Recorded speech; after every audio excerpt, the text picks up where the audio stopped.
On parle d'une autre actualité à ce moment-là. Dimanche, des milliers de partisans de l'ancien président brésilien Jair Bolsonaro ont envahi le Congrès, le palais présidentiel et la Cour suprême à Brasilia, une semaine après l'investiture du président Lula. Depuis décembre dernier, les États-Unis ont interdit TikTok sur les appareils gouvernementaux et aimeraient élargir l'interdiction à tous. Asma, quel est le rôle des réseaux sociaux dans cette attaque au Brésil? Et est-ce que les réseaux sociaux sont devenus une nouvelle arme de guerre? Alors, ce qui est très intéressant dans la séquence qu'on est en train de suivre depuis plus d'un an maintenant, c'est qu'en effet, les réseaux sociaux ne sont plus du tout des espaces gentiment égotiques, ludiques, ou en tout cas, ce côté ludique est en fait militarisé. Ce sont des nouveaux espaces géopolitiques aujourd'hui de désinformation, d'influence, de manipulation de l'information et aussi de polarisation idéologique. Et ce qui est très intéressant dans les deux cas que vous avez ou que tu as cités, entre TikTok et Twitter, et le rôle de Twitter dans les invasions là, du Brésil, 2 ans après celle du Capitole, c'est que on voit, c'est les deux faces du même problème que sont aujourd'hui les réseaux sociaux comme entité hybride politique. C'est-à-dire que dans le cas de TikTok, on accuse la Chine, les États-Unis, les Américains accusent la Chine d'ingérence, d'espionnage et de manipulation potentiellement. Alors, de la population américaine. Qui manipule qui, pardon? Alors là, Pi étant un chiffre. Dans le cas de TikTok, on pense, il y a un faisceau d'indices qui ne sont absolument pas du tout prouvés, qu'un certain nombre de données en fait, sont à disposition de Pékin et du PCC. Et donc de ce point de vue-là, et en effet, il y a une captation massive des données personnelles, de géolocalisation, vos données biométriques, les recherches que vous faites, ce que vous aimez. Et il se trouve que l'algorithme de TikTok est aujourd'hui sur le marché un des plus puissants en termes d'algorithme de recommandation. Et d'ailleurs, ce qui est très intéressant... Moi, je tiens à le dire, hein, suivez-moi sur TikTok. Je pense que tu gagnes beaucoup d'argent. Mais... Il a été infiltré par Pékin. Mais ce qui est très intéressant... Peut-être que je suis un agent double. Si on remonte d'un cran, il faut le mettre dans le contexte géopolitique actuel. Et le contexte géopolitique, c'est la guerre technologique entre la Chine et les États-Unis. Et ce qui est encore plus intéressant, c'est que les algorithmes aujourd'hui les plus stratégiques, c'est-à-dire ceux qui sont les plus sophistiqués, peuvent être classés comme des actifs stratégiques non transférables ou non exportables. Et c'est le cas de l'algorithme de TikTok, ou en tout cas de ByteDance, qui est interdit par la Chine d'exportation, en tout cas, ou d'appropriation par les Américains. Est-ce que la France pèse quelque chose sur la balance, comme dirait Waynock? Non. En revanche, ce qui se passe, c'est que l'Union européenne... Clairement, non, on pèse rien. C'est aussi simple que ça, tu quoi. veux peser quoi? Si ce n'est dans les usages et dans toujours des capacités potentielles de manipulation de l'information, ou en tout cas de profiling des utilisateurs pour les micro-cibler, pour faire de la politique. Parce que moi, ce que je retiens de ce que tu viens de dire, c'est qu'on assiste à une guerre froide entre la Chine et les États-Unis à travers les réseaux sociaux, c'est ça?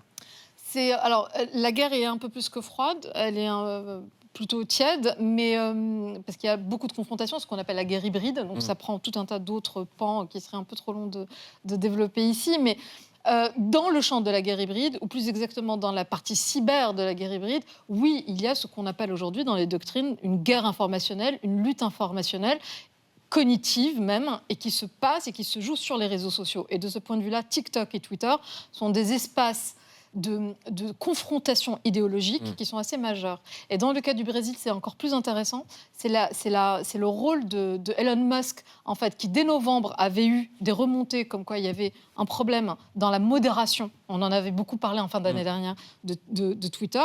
Pas seulement dû au renvoi et au licenciement massif qu'il avait fait. Et donc, il s'était engagé en novembre dernier à réhabiliter des comptes de l'alt-right ou de la far-right, de l'extrême droite brésilienne. Le lien n'est pas direct. On ne sait jamais faire de lien de causalité direct entre les prises de position de Musk ou de l'équipe dirigeante d'avant et les invasions. Mais toujours est-il qu'on a un énorme sujet sur le rôle politique et la responsabilité politique des réseaux sociaux dans des mouvements conspirationnistes ou même séparatistes. Est-ce que maintenant, si on veut se faire élire à la tête d'un pays, il faut posséder un réseau social ou avoir un ami qui possède un réseau social? Non, enfin, c'est pas Je pense à Donald Trump. C'est pas aussi binaire que ça. Encore une fois, la causalité est très difficile. C'est-à-dire que, typiquement, Cambridge Analytica, qui était un peu ce sujet-là de dire, mais en fait, on a micro-ciblé ce qu'on appelle les swing électeurs, donc ceux qui hésitaient. Et donc, en leur ciblant un certain nombre de contenus pour les pousser dans un camp ou dans l'autre, on influe le vote. Ça, c'est de la théorie. Concrètement, la preuve directe entre, en effet, l'exposition des contenus qui sont poussés de façon micro-ciblée, ce qu'on appelle un micro-ciblage, mais de masse politique. Et puis l'acte final de la personne, c'est quand tu pars vraiment mettre ton bulletin de vote ou électroniquement, il n'est pas évident de le faire, ce lien-là. Exclusivement avec Twitter pour l'instant. Est-ce que c'est aussi officiel avec un réseau social comme TikTok, par exemple, dans le cas du Brésil ? Dans ce qui s'est passé, le cas de TikTok, en fait, est bien antérieur au cas du Brésil. TikTok fait l'objet d'un dissensus et d'un problème politique aux États-Unis depuis Trump, en fait. Et depuis 2019, plus exactement. Et à un moment donné, il devait faire un meeting et il y a eu tout un mouvement de jeunes, notamment adolescents, qui avaient boycotté. Et donc, américains. Et donc, il avait pris l'hypothèse que c'était donc les Chinois qui manipulaient ces communautés-là. Est-ce qu'on risque de voir les États-Unis interdire TikTok ? Alors, les États-Unis, en décembre dernier, ont interdit TikTok sur les devices, sur les téléphones et les appareils gouvernementaux. Et là, depuis la rentrée, donc c'est une campagne qui a été montée depuis le printemps dernier par ce qu'on appelle la FCC aux États-Unis, qui est en fait l'équivalent de l'ARCEP, le grand régulateur des télécoms, et en particulier un certain Brendan Carr.